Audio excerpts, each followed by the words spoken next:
Hi friends, welcome back to Sweety అనే channel. ఈరోజు అయితే మనం సగ్గుబియ్యం వడియాలు ఎలా పెట్టుకోవాలో చూద్దామండి. ముందుగా 1 గ్లాస్ సగ్గుబియ్యం తీసుకుంటే మనం 3 గ్లాసెస్ వాటర్ తీసుకోవాలి. అదే క్వాంటిటీతో అయితే మనం తీసుకోవాలండి. సేమ్ సేమ్ రెండింటిని సేమ్ గ్లాస్తో అయితే తీసుకోవాలి.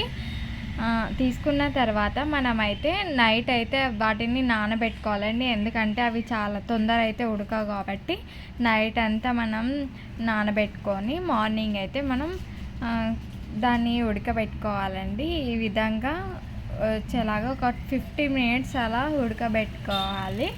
15 మినిట్స్ తర్వాత మనమైతే కొంచెం చల్లారిన తర్వాత అందులో అయితే మనం ఉడకబెట్టే దాంట్లో జీలకర్ర, సాల్ట్ అయితే వేసి ఉడకబెట్టామండి. ఉడకబెట్టిన తర్వాత ఒకటి కాటన్, అది మనం ఒక షీట్ అయినా లేదంటే ఒక క్లాత్ పైన అయినా సరే మనమైతే వేసుకోవచ్చండి. ఇలా మనం స్పూన్తో అయితే వేసుకుంటే సరిపోతుంది. మనకు ఇష్టం వచ్చిన షేప్లో ఎలాగైనా వేసుకోవచ్చు. మేమైతే ఇలా వేసామండి. మీకు కూడా నచ్చితే చేసి ఒకసారి ట్రై చేసి నాకు కమెంట్ సెక్షన్లో కమెంట్ చేయండి.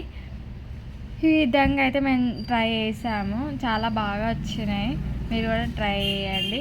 Like, share, subscribe to my channel. ఇంకా మీకు ఎలాంటి వీడియోస్ కావాలో కమెంట్లో తెలపండి.